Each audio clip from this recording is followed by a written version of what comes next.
Hey, good evening, you guys. Welcome back on this Tuesday night, the 1st of September, for another episode of Shrink Wrapped. And we have a pretty fun evening for you guys tonight with a friend of mine all the way from Atlanta, Georgia, or Marietta, Georgia. She'll tell me which one here in a second. But it was going to be for to organize our lives, folks. I know that we're all out there through this COVID period, this time that we're in, and we're ready to just get out. But when we're in the house, I'm sure if you're like me, you've gone from room to room to room and had an opportunity as you sat there in those four walls for like weeks at a time, just kind of see what you want to accomplish. See those clothes that you might want to get rid of. See those clothes that you may not even fit into anymore after our COVID time. But anyway, I want to bring on here in a second my dear friend Laura Gandolfo Ray, or Laura Ray as she's known now, to talk about that. But first, before we get started, I do want to shout out to my sister, Amy Francis. Today is her birthday. So happy birthday, Amy. I love you dearly. You truly are my best friend in life, and I just appreciate you. And I want you to have the best birthday ever. So if you're watching, say hello, and I don't know, maybe I can get Laura to sing happy birthday for you. I don't know. So you guys, without further ado, I want to bring on my dear friend all the way from Georgia tonight, Miss Laura Ray. Hi, Jason. Hi, Hey, everybody. hey, Laura, how are you? And happy birthday to your I sister. know, yeah. I'm not going to tell you how That old was she a is, sweet but shout out. yeah, I don't know exactly how old she is. I forget, but I think that she's somewhere around, in between 35 and 55, somewhere in that time frame. Okay, right. Anyway, thank you for Better joining just us. left as a range these days. Yes, it is a range. She can tell you if she would like to tell you how old she is. That's up to her. But Right. anyway, thank you for jumping on here with me tonight and just talking about what we're going to talk about. I think this is going to be a fun and exciting night. And I'm trying to, on my own Facebook page, making sure that I'm going to be able to see the comments that might be coming in, because I do think that we might have some people jump on with us tonight, because I think there's some people that are looking forward to hearing from you. And Okay, so, great. And by the way, so Marietta is a suburb of Metro Atlanta. So okay, so I wasn't too if far people don't off. know Georgia, I usually just say Atlanta. Hot Atlanta. Hot Atlanta, hot Hot Texas. Atlanta. That's How right. is it really Very hot out similar to there? Texas. Yeah, Yes. how hot is it out there for you guys at this point? I mean, it's been 90s. Oh, It's been okay. So it's pretty warm. Here it's been like I got to tell you, it's been like 103, 105. We've had some pretty big temps. I think it's beginning to cool down now, so I'm glad about that. But I'm always red. I'm always hot here. Anyway, so tonight, before we get started on the other things that we're going to talk about, which I think is a lot of people are going to really enjoy, I want to kind of jump on for a second and kind of talk about how you and I met. And we were just talking about that back in 1987 when we were touring with the Continental Singers and Orchestra. And I think that we decided that was 33 years ago, which seems like yesterday in some ways, but also seems like a lifetime ago, because a lot of for you, for me, for all of us, I mean, we have had a lifetime since we left, because we were there very, very young, very early. I was just 15 when we left for tour, and I think, how old were you?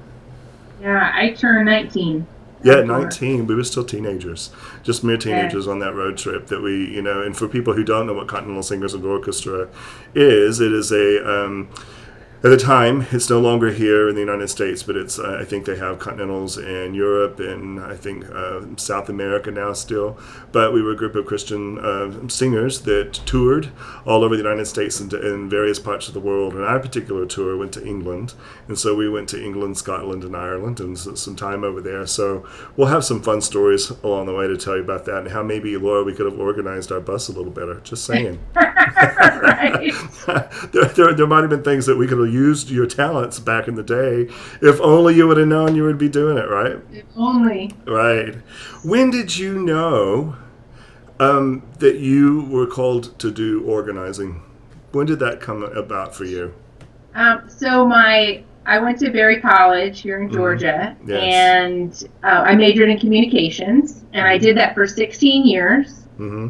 and for multiple companies, and it was a great experience. But on year two of doing that, Hmm. some of the organizing shows started to come on TV. Oh yeah. And I thought, maybe I don't want to do that. That would be more fun. Like, work communications was great, Yes. but Yes. that looks really exciting. So I Yes. researched it for several years and decided it was just something that wasn't feasible at the time. Mm-hmm. And so 14 years later, I started my business. Wow. So, and it was perfect timing. It was, I mean, to be a solopreneur, Mm-hmm. it's very helpful that, that I was married. And so I had Mm-hmm. insurance. Right. And I started my business 1 year before I had my baby. So I always Oh call wow. my business my other baby. I have a minivan and I only have one child, but I have a business, and that's my Well, other you have two baby. kids then. Yeah, exactly. You have two Right. So I've babies. been doing it. Yeah. So I've been doing this for 14 years, and it's just been wonderful and really a Yeah. blessing and quite humbling. Really, I thought it'd be fun to organize stuff and Mm-hmm. just, bins and boxes and shelves, and Right. I had no idea about the personal aspect of it. That you Right. were in people's worlds. Right. You're in their photos. You're in their personal space. You see their financials. You see Yes. their their underwear drawer. To be quite frank, I see it all. You see And it I all. said, if I ever write a book, I'll call it "I Know Where the Guns and Chocolate Are." Because I find the Absolutely. chocolate stash, and I find, they've Yeah, got and it's funny a sometimes how the gun is stored in the same place as the chocolate stash. In other words, keep your hands off the chocolate. Right, right. So it's very personal. So once I realized how much people were trusting me to Right. come into their home or their business, Yes. it just has been a really exciting ride to Well, and help how people. vulnerable that is for them to offer or to allow you to come in, and you and I've talked when I asked you to do this with me tonight. We had talked about, of course, for me, the psychological side of all of this, about, how when there's a lot of clutter in our mind, there's clutter in our space, and vice versa. And when you allow someone into that space, knowing that there's that clutter, it also can be a pretty vulnerable space for some of your clients, I would imagine, because they're allowing you into their quote unquote messiness, and that's got to be a big step for a lot of clients asking you to come into their space. Yes, it is. It is. And I usually thank people. I said, thank you for Yes. letting me in your space, because I know Yes. it's a lot for people to Yes. let me see what they don't let their friends see, their Right. family see sometimes. And there's Mm-hmm. so much there's chaos and disorder, and it just causes so many health issues. That's right. That's right. So So we have some people jumping on. I'm going to say hello to David Goodwin. Hey, David, welcome tonight. And he says, yes, very true, what we're talking about. And for those of you who are just jumping on, I'm talking with Laura Ray from the Atlanta metro area, and she's a professional organizer. So tonight we're going to talk a lot about how she can give us some tips on organizing some of our space and some of our time. And in that, we might also talk a couple of things about how we can organize our own mind space, maybe to be able to help kind of navigate that for all of us. Laurie, as a professional psychotherapist, this is what I do, a lot of times I'm dealing with the clutter in somebody's mind. And so we're talking about, okay, how can you then organize or deal with or muddle through those kinds of things. I think that when you and I speak and we talk about this, we find that there's so many similarities in how we can declutter our mental space and our physical space. So, talk a little bit about, and I know that you're not a hoarding specialist, and we can have a hoarder specialist on later another time because that's not your area. But there is an aspect of what you do that addresses the emotional needs of the client. And so, can you talk a little bit about kind of how you, when you go into these spaces and work with these clients, how is it that you prepare for that? sure. Well, thank you. So much of what disorganization causes is what I'm seeing. So I'm seeing a lot of pain when I walk in. So the Mm-hmm. pain and chaos. So we have, people are experiencing stress. They have guilt, their frustration. There's relationship issues. So husband and wife. Mm-hmm. One might, it's funny how God works that out. One of them's messy and one of them's clean, and woo, Yeah. that's just fun, Yeah, we right? won't talk about my household right tonight, right? Right. And then even with where I work in businesses too, so sometimes the boss is very upset with their employee, and Right, they want right, me to help them. right. And I mean, there's missed opportunity. There's debt. There's people who they forget they have something, so they order another one. And so that Sure. mindset, I'm not laughing you at have to have anybody. that. I'm not laughing at anybody. It's pretty bad. I think that the Amazon guy he didn't have a package for my house the other day. I think he just rang the doorbell to say hello. I mean, he was kind of missing stopping by. I am the world's worst. I'll admit it. Like, hey, I'll buy this. I don't think I have one. I think I have one. I don't think I have one. Well, later on I have four. Right, Yeah, and that's exactly. pretty common. In my client situations, it depends on the space we're working on, Right. but yes, but I mean, there's so much that's going on in their head when they invite me in, and Mm-hmm. then when we do make our first appointment, Mm-hmm. and they're apologizing or they're just kind of sad that it's where Mm-hmm. it's at. I say, you know what, today's the day.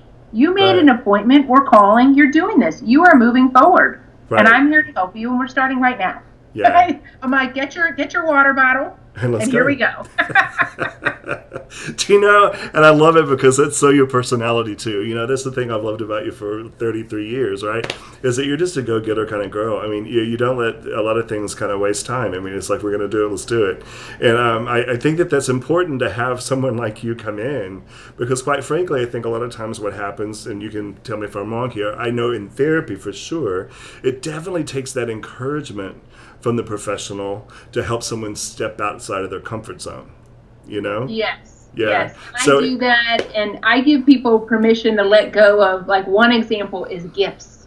Their oh, mom gave them a yes. gift, their mother-in-law gave them a gift, Yes. somebody gave them a gift, and they really feel like they need to keep it forever. Right. When they've already, so I say, have you enjoyed that for a little while? And they kind of have a look on their face, maybe, maybe not. And I said, you know what? I think someone else can enjoy that now. I give you permission to let that go.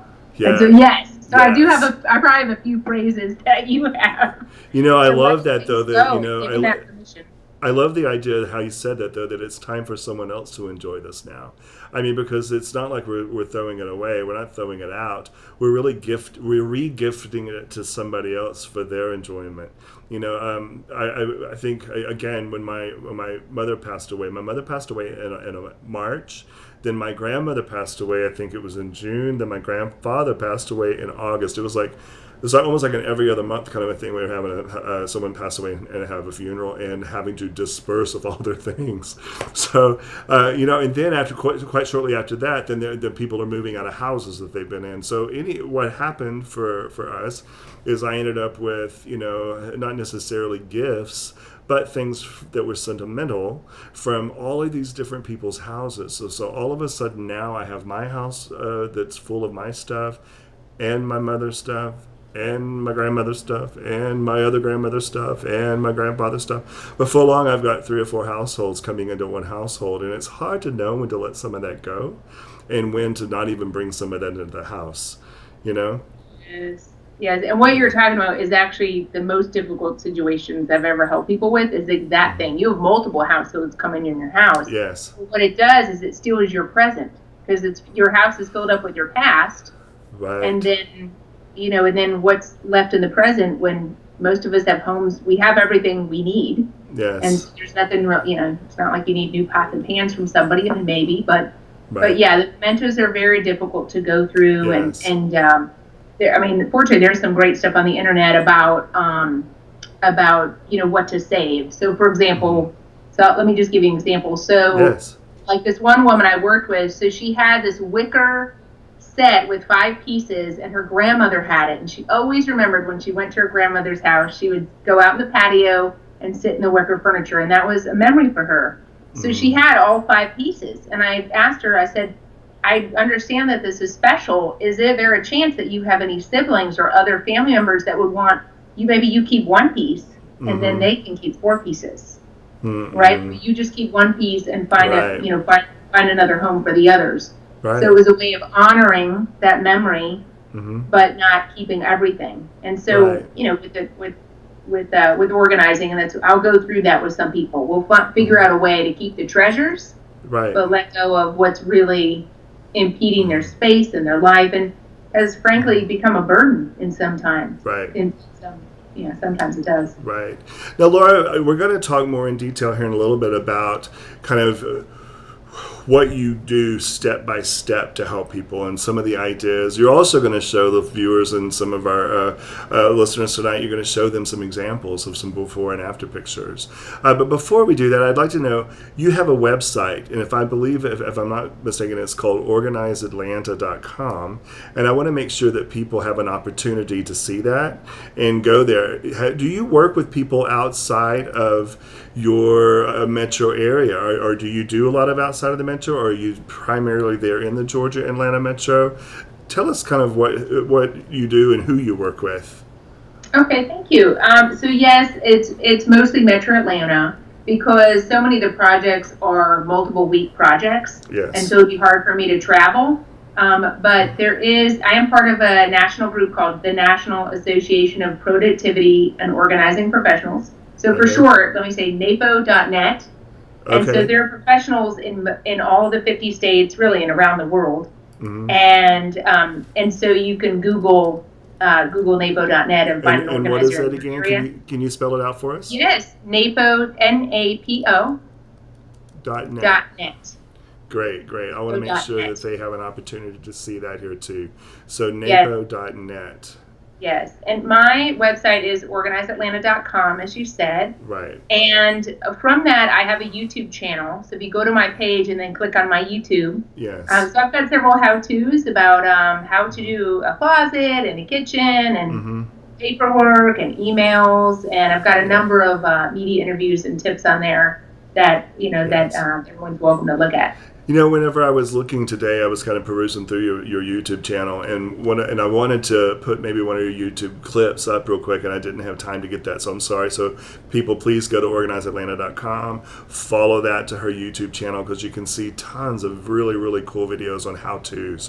One of the ones I thought was really interesting for me is it was a very short clip, and it looked like you partnered with it was like a bag that you get, and you unfold this big bag, and then you start taking things. I got to tell you, I'm going to find if that's in my area, because one of the things, and again, I want you to talk about this, but one of the things that I find so many times is I don't have a truck. I mean, I have an SUV, but I don't have the capacity really to start taking stuff off. And whenever I get to the point where I want to just get rid, I want to just chunk, I find that I don't have the capacity to do that. This particular bag and this particular company seem like the answer to that. Are they still in existence, and do you work with them? They are. So that was a while ago, and that was a fun job because I actually wrote the scripts, and then they approved them, to be able to promote their product, and it was a lot of fun. And the basement picture that you're going to show later, that was the job that I used. Wow. The Bagster. It's called the Bagster, and it used to be its own company, but it was so well received. Waste Management, which is one of the largest waste management companies in America, bought it, and they sell them at. Last I saw, they sold them at Home Depot. So cool. You just have to go to their website and make sure that the truck can pick up. Like if you live on the top of a really tall hill, they may not be able to come. But yeah, it's a really good product for a dumpster and a bag is what they call it. Yeah, I loved it because it seems like it was so doable. It was so doable, and you didn't have to worry about where you're going to take it, where you're going to dispose of it. It was easy. And I think part of, particularly for the psychological component of this for me, if we can make it doable and manageable and easy, I think people will be a lot more likely to be able to follow through with some of the steps you'll talk about. Yes, and you bring up a really good point. So it's hard to get rid of some stuff, like gasoline cans and different things like that. I mean, there are websites that talk about it, but it's work, and so that's why a lot of people hire me, because I'll deal with all the little things that they can't get to, like old paint cans. But the what? Like old paint cans, for example, after a big project or something. Yes, I do like to give old paint cans to schools for their drama productions. So if they accept them, that's one of my favorite places. And then really that mentally giving away something So a lot of people feel like I paid good money for this. I don't want to just give it away for free. Right. But if you have a charity that you really like, or a family in your neighborhood, or somebody who actually could use what you have, right, and you want to work hard to find, a charity, like if that's important to you, yes. and it is important to some of my clients, that will help them get rid of a lot more. Well, but yeah, because they're giving it to a cause. It's something that it's a production for them to give that to somebody. They're helping. Yeah, no, I love that. I love that. Exactly. One of the things I do want to do before we get too much further is we're going to get into some of these before and after pictures. Guys, Laura and I met each other, I said, 33 years ago, and we met on the Continental Singers and Orchestra as two vocalists. And we have affectionately called each other riser buddies for years. And the reason is when we were singing, there was a riser to the top left. We were in the back. I think, if I'm not mistaken, one or two, or maybe the both of us have actually fallen off that back riser once or twice. It's great stories, and we have lived to tell about it. But you got to be able to see. I think I want people to be able to see our before and after. So on the screen, Laura, what I've got up here is I have us on the risers, and you look almost the same. Your hair is different, but you look the same. On the other hand, it looks like that's my skeleton. I'm a little bigger 33 years later, but this is a picture that I'm showing Laura of you and I, and then it's Jeffrey and Patty are on the risers with us. But I'm the one in the back, guys, and Laura's the one right to on my right shoulder in front of me. And we had some really good times on those risers, particularly in the freeze when we did the song Dry Bones. Do you remember that, Laura? Yes. Yeah. What is your favorite memory of being on those risers and singing on the tour? Well, I would have to say that the night when it was really, really hot were we in Texas? Did you? I think that we were probably in Texas. was one of them. And you're standing behind me, and I could feel this swaying, and I thought, oh my gosh, he's going down. He's going to go down. And I reached behind me and grabbed your arm, and was kind of yeah, I was swaying, trying to catch some of the sway, and yeah, that was a little crazy. Do you know? I think I know what night you're talking about, and if it's the night that I remember, and it may be a different night, but I do know the night that we were in Ulysses, Kansas, in that big. I think it was a big. Kansas. I don't know, like a big. It was not an auditorium. What am I trying to say? It almost looked like an airplane hangar. Yeah, it was like an airplane hangar or something. It was huge, outdoor. It was metal. Hot, and I was swaying back and forth. And I do remember that. And the next thing I remember is waking up in the hospital, because after it was all over with, I had reached down to sign one of the records for somebody. And when I did, undoubtedly, the story goes that as I reached down to sign the record, to sign the autograph, I fell flat on the floor face first. And they had to bring in the ambulance to the side of the building, take me out. This is like a big production. We should have had the before and after of this. But anyway, yeah. So they take me out. Yeah, I remember that night. And then what ended up happening, folks, I mean, I survived it, obviously. But what ended up happening is that my blood sugar dropped. I went down to like a 30 or 40 blood sugar and my glucose level. And I was in the hospital for a couple of hours and getting some fluids and getting some glucose, and got well, and I got better and came back on tour the very next day on the road. The show must go on, right? Yeah. It was an intense tour. I mean, we had 10 to 12 weeks of performing almost every single day. Yes, every single day. In a new city, so, miles apart from each other. We were on the bus, 5 to 6 hours on average a day, sometimes even, overnight, 12-hour drives. It's a long time. And, some of the other things that I remember, and then we're going to get on with our organizing, our bus driver, Eugene, and going through the Death Valley with the broken air conditioner, and going through and going over those very, very narrow roads with like 150-foot drops off the side of the cliff. I think you remember those. Anyway, I couldn't have done it now. I couldn't have done it now either. Can you imagine if I went on tour at this point? My rider would look so different. It would be like, forget all these things. I need a Sealy Posturepedic bed when I get there, a chiropractor. But anyway, so Laura, let's talk a little bit about your organizing tips and to get some of these befores and afters. I want to really let people see what you do, and I want you to give them some really good hands-on, practical tips that they can take from this interview tonight. All right, great. Do you want me to do the acronym or the before and afters first? I'm up for whatever you'd like to do. Okay, let's look at the pictures first, because Sure, that's sure. always fun. Yeah. And so talk about the mental game of organizing or just order versus chaos. Right. So most people think that their spaces, when I go into their home, they think it's the worst I've ever seen. Like everybody, Right. This is the worst you've ever seen, right? And so I don't want to disappoint them, but it's usually not. Because I've seen a lot. Yes, I've seen a lot.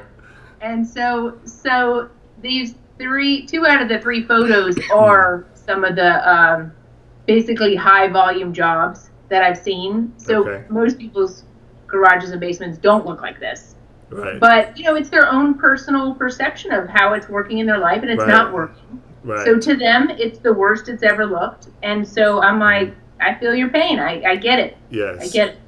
So which one do you have up? Either you just talk and I'll pull the one up. Okay, so do the garage. Pull up the garage. All right. So that'll be the. There we go. It looks like that's a basement. I'm sorry, folks. Give me just a second. That's a closet. So in all these spaces, so first, if people have some spaces that are disorganized in their house, feel good if your space looks better than this. But if your space looks the same, know that there's hope. Yeah. So Laura, I actually have a before and after basement. I don't have a garage. Oh, okay. No problem. Let's go to the basement. Yeah. So it's the one, you see the bed in the middle? There's a cot with a brown. Yeah, with a brown cot. And so that was for so this client had this basement room, but she had a son in her 20s, and he was working a night shift, and so he needed to sleep during the day, so he chose that room because no one's going to go in there and bother him because they can't get in there. Wow. So he literally had to crawl over other stuff to get to the bed. Yeah, no, absolutely. And then on the side, and of course you're going to take us through this step here in a little bit, but that's amazing to see the difference and how much room is actually in that basement. Yes, it was a pretty big room. In fact, there's a whole other half to it that you can't see, but I just kind of had to focus on one part. So, right. I mean, a space like this, so the basement is, I say a lot of people's basements look like this. They're not going to show you, but a lot of basements are very full. Mm-hmm. It's kind of where my favorite phrase is, it's where stuff goes to die. Right. Stuff goes to die. You think you might need it someday, so then you put it down in the basement, and then you forget about it. Right. And then it just, So, but the key on this one was we'll go through the process soon, but yes. This woman had moved 5 times. They were military family. And military family.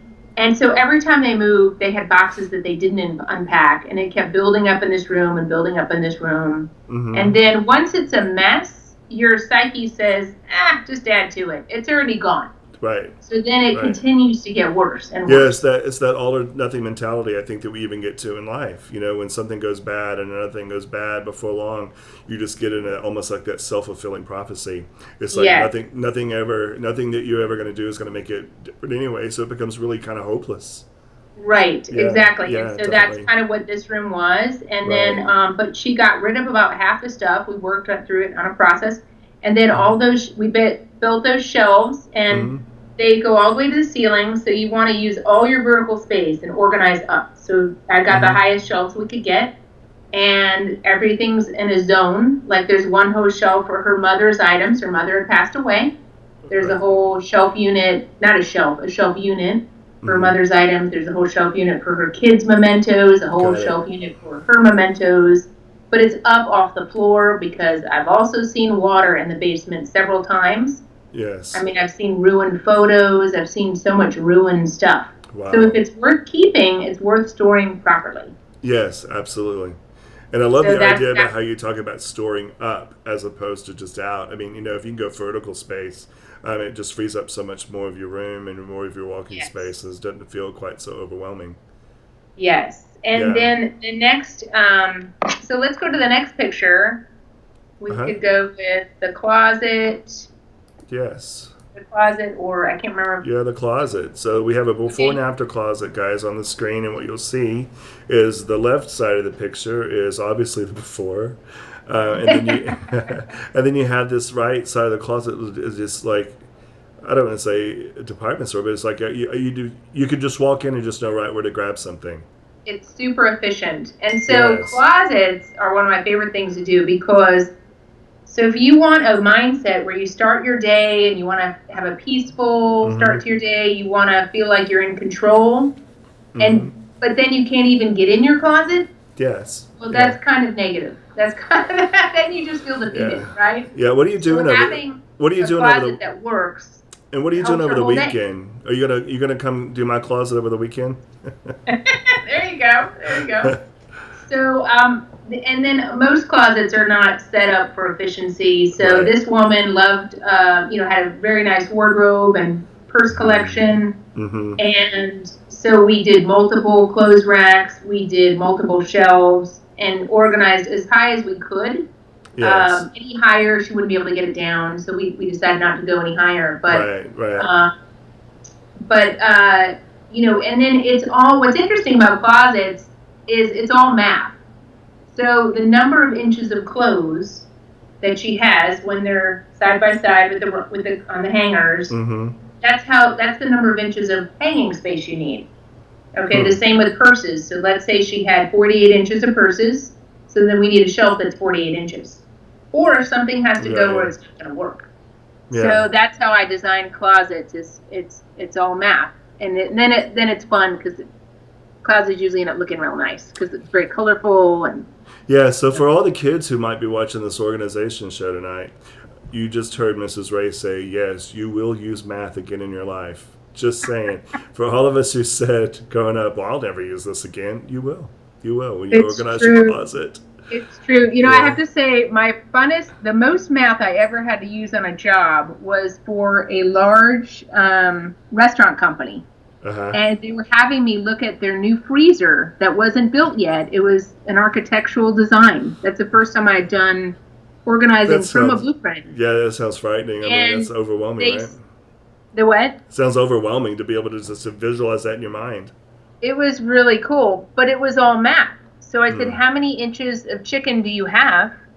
And how many inches of chicken do you want? Like, what's your wish list? What's the now? Right. And what's the wish list? And then I just measured everything, and we planned for growth. We planned for the present. We planned for the wish list. And so really with any space, I try to leave room for growth. Yeah, very cool. Very cool. And you can't leave room for growth if you hang on to too much stuff. And I think that you're going to get to that in a little bit. Yes. Yeah. And did you have a third picture? I do, the office nook, and I just really think this is cool too because number one, I love the floor, and you can actually now see the floor of the office space. Oh yes, the home office. Yes. I wanted to put in the home office because so many people are working from home, right? Right. And so they probably if they hadn't worked from home before, they took a spare bedroom, and maybe didn't move anything else in it. And then what you end up is a cluttered, unhappy space because it wasn't designed to do what you needed to do. And so it's worth it to just move some things out of the space or maybe into a closet or something so it's not in your line of view, so you can feel really good about the space you're working in.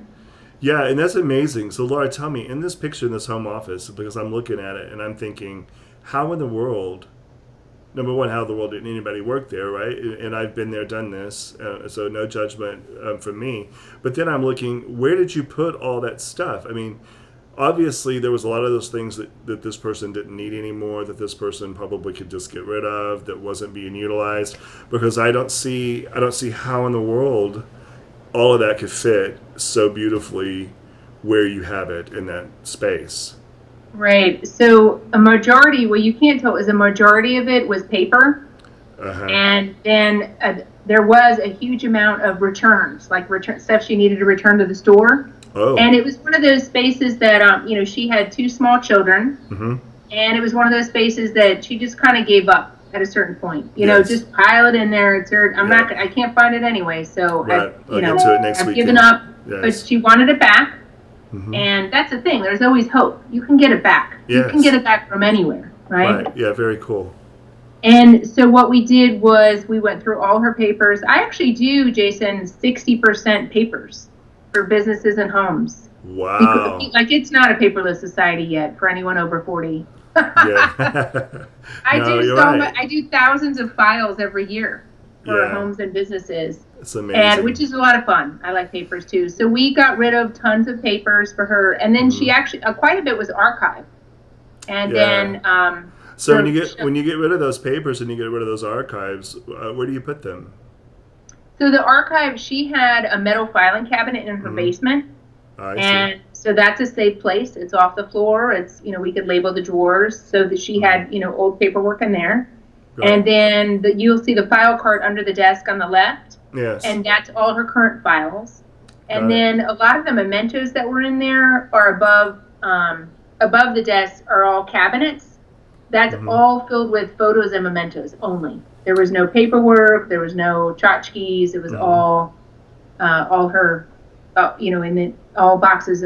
We bought photo boxes, we bought memento boxes, and Right. Right. organized it really nicely in there. So Yeah. very cool. So wow, what a space. I mean that it really when you see these before and afters, you see the potential of what the space really is, and then I Yes. think that's really good to give people visuals to be able to see that.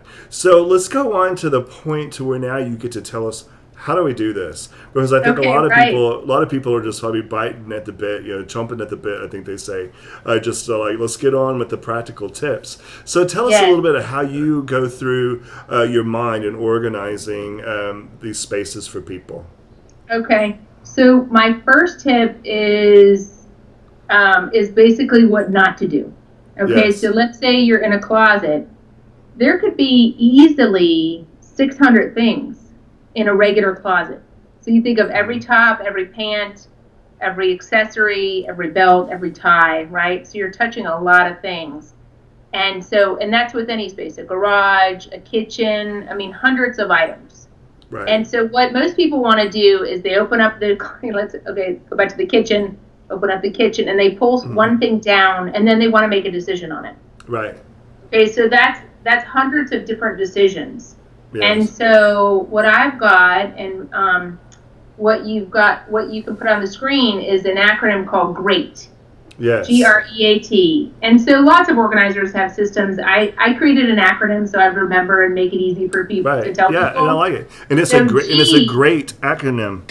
it's a great way to organize. It's It's a great. great way to organize. I say that word a lot too. I love it though. So G is for group like items. Yes. So when you're taking stuff out of any space, okay, Hmm. even a junk drawer. So Right. and for some people, it's overwhelming to think about the next space they have to organize. So just think about your junk drawer. Hmm. Okay, most people have one. Or I'm two. not against them, by the way. I'm against 5 junk drawers, Yes. but one is fine, right? It's what just about there's a two? lot of stuff. Is two kind of getting a little outside of the comfort zone? Is well, 2, yeah, right. Well, then you don't know where to look for the miscellaneous. That's very true. Very true. See, that's why I ask Okay, these questions because so you can. someone out there, not me, has two junk drawers. All right, so G is for group like items. Right. So literally take everything out of the junk drawer and organize it. Put the pens together, put the rubber bands together, put the batteries together, put Hmm. the phone chargers together, whatever's in Yes. there. Put it Yeah. lay it all out on the counter. Like clear the whole kitchen counter or the whole kitchen table, lay it all out, group like items. All Hmm. right. And Hmm.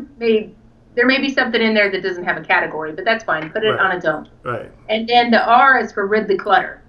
So a lot of people have extra keys and they really, for years, they don't know what they go with.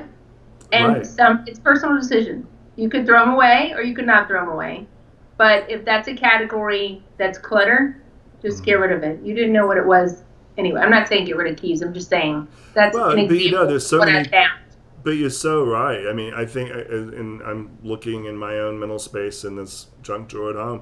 There's a whole like jar of just keys. Like, I don't know what they go to, and you worry about throwing them away because what if you need them? What if you need them? But I've been in this house now. I think 10 years, 9 years, and I've not used them yet. So, pretty safe to say I probably don't need them. And so and so again, that may have been, a little bit out there example for some people, because as long as the keys are grouped together, then it's not clutter, right? So we're grouping like items and you group the keys together. But if you have like some nails and screws and just a few little things that you picked up, I mean, chances are you've got a whole box of them somewhere. So just, Right. just get rid of it. Like, you don't have to put everything away. A few loose things can go in the trash if you choose for them to go in the trash. Right. So then E is for everything has a home. Yes. So then once the drawer is empty, Mm-hmm. so with the junk drawer, you would want the proper, I guess, little drawer inserts. Right. So you can buy them. They're like, most people have them in desk drawers, but they forget that they can also use them for kitchen drawers. Yes. So you'd have the little drawers. So now how this applies to every space, so everything has a home, is in a garage, in a kitchen. Let's take garage, for example. So is the gardening stuff going to live in the garage? That's the first question. Is this the right home? Is this the right room, right? So the answer for someone is yes. Now, is it going to live in do I want to see it or not see it? Does it go in a cabinet or a shelf? Some people like to see it, and some people are like, I don't want to see anything. So then you're choosing what it's going to live in. Then you choose what shelf it lives on, and then if it needs a bin. Right. So everything as a home is really thinking, what do I have to store? What's the best way to store it? Right. It's really thinking through, do you want to see it, not see it? So it's several. So E is multi questions. Yes. Right. So really deciding what makes sense here. Right. And I would have to say, one of my favorite things I've discovered in what I've learned in organizing is things get really dirty in garages. Yes. And so if it's not used often, you can put it in your basement and it stays pretty clean. So I've actually moved a lot of what used to be my garage to my basement because I really don't use it. I mean, it's like a snow shovel, okay? Right. It snows maybe once in Georgia. I want a snow shovel, but I don't need it hanging in my garage. Right? I have plenty of room in my basement. If you have a basement. I know some places don't have a lot of basements like Texas, right? Right. No, we don't. I don't know many places in Texas who have a basement, but we do have a lot of closets. Yeah. Right. But I love the idea of everything having a home, and quite frankly, if it doesn't have a home, you have to, I guess, go back to do we need to rid the clutter? Because certain things, if you only use once a year or once every other year, is that really at this point considered an item that's just not important? Yes, exactly. Yeah. Exactly. Yeah. And then the A is for arrange and contain. Right. So that's the fun part. Okay, so some people love that part, and they're like, "Ooh, what pretty baskets or bins can I get?" And they always want to do that the first day.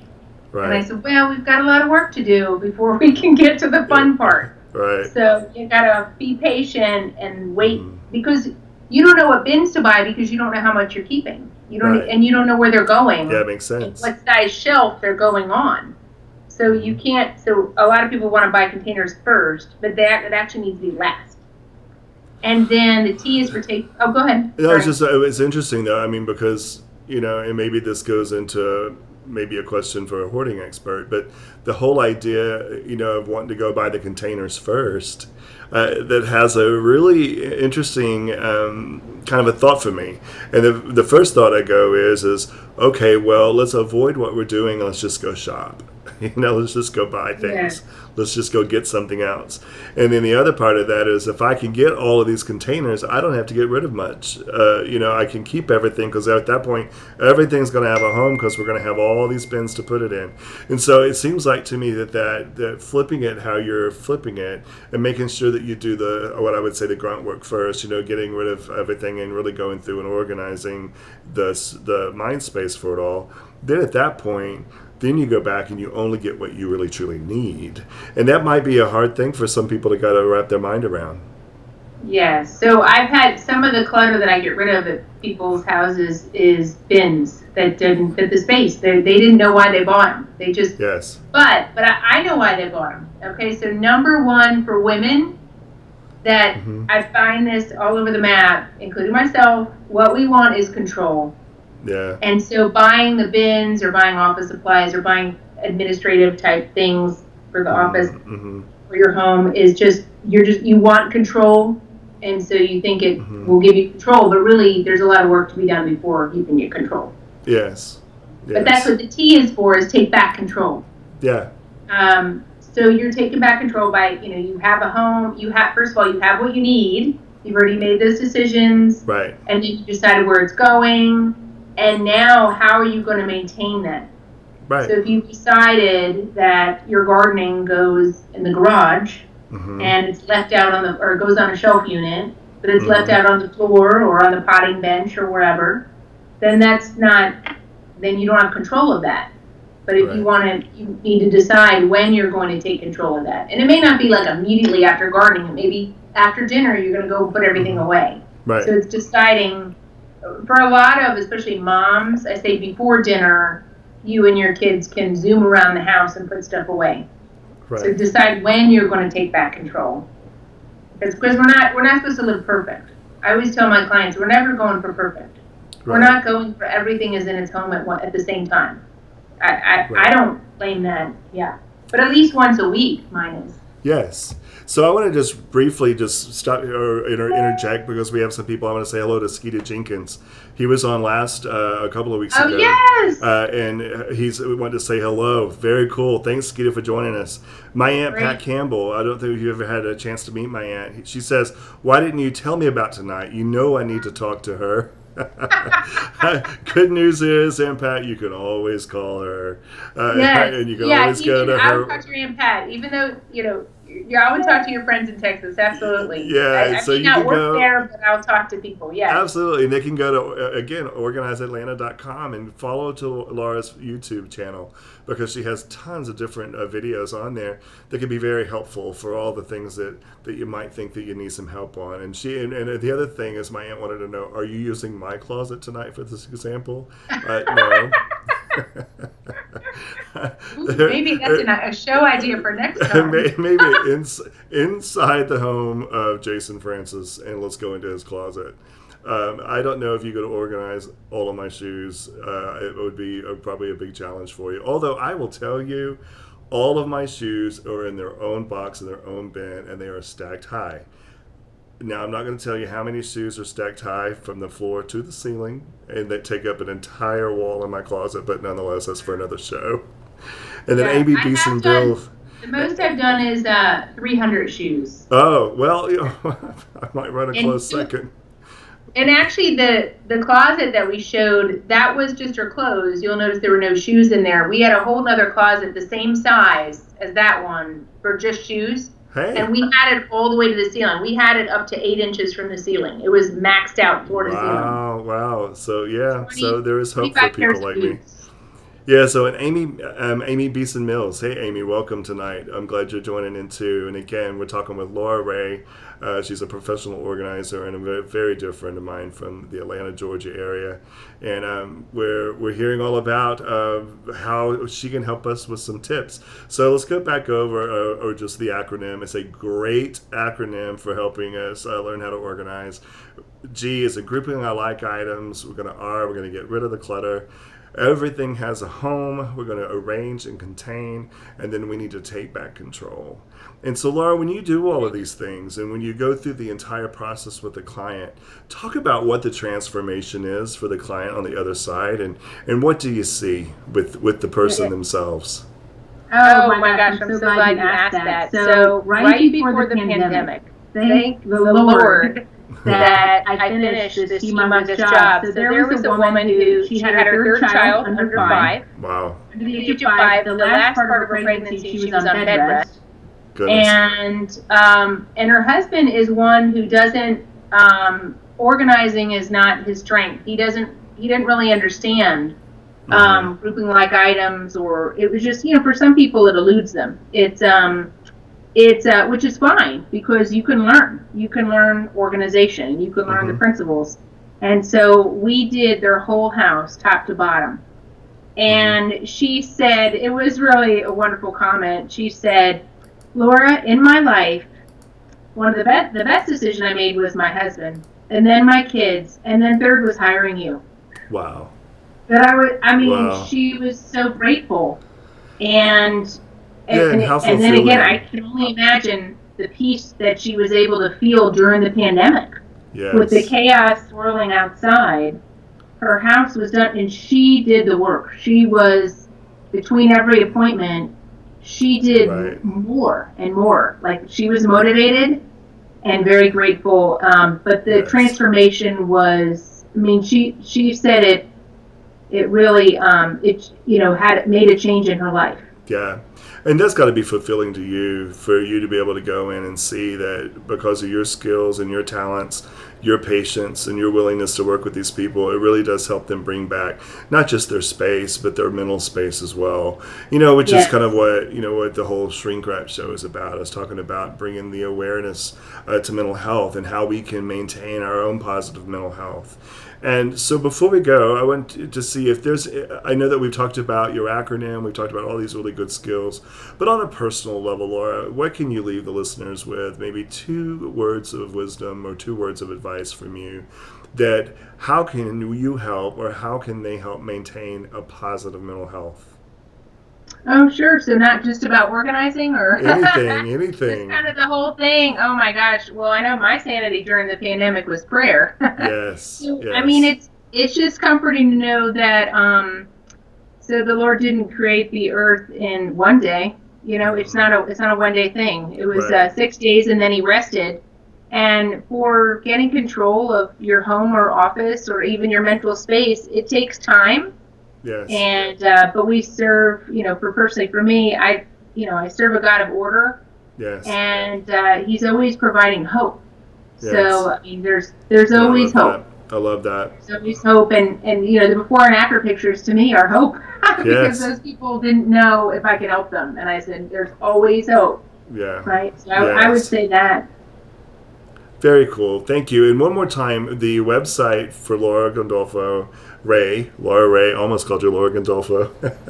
Man, some habits die hard. This girl's been married for years. But I've known Laura since 33 years ago. So, organizeatlanta.com. Please visit her website. She has great information there for you that takes you to the link to her YouTube channel with all these different organizing videos. And also for people who are outside the Atlanta area, again, www.napo.net, which is the national organization for organizing professionals. Is that right? Something like that? Yeah, Anyway, you can close, find, close enough. yeah, close enough. You can find an organizing professional maybe in your area. And so I thank you, Laura, for coming on tonight. This has been great talking to you. It's always good talking to you, but to get to work with you and do something like this is just kind of it's the icing on the cake, right? So thank you for coming tonight, and thank you for your time. Thank you. All right, and we will talk to you later, and maybe if you would agree, possibly maybe one day to maybe come back on the show and talk a little bit more, maybe around the Christmas time about how to handle Christmas clutter. Sure. All right, Yes. cool, cool. Well, Laura, thank you so much again. I appreciate it. I'm going to leave her Organize Atlanta up on the website here, up on the screen to where you can visit her. And Laura, thank you, and I will talk to you real soon. Thanks, Jason. All right, talk to you later. You guys, thank you for joining us tonight and talking with my friend Laura Gandolfo Ray from the Atlanta, Georgia area. Again, organizeatlanta.com. Visit her website. She has incredible tools for you to be able to organize just your space and also your mind space in the process. And we appreciate you coming out. And until next Tuesday, that's a wrap.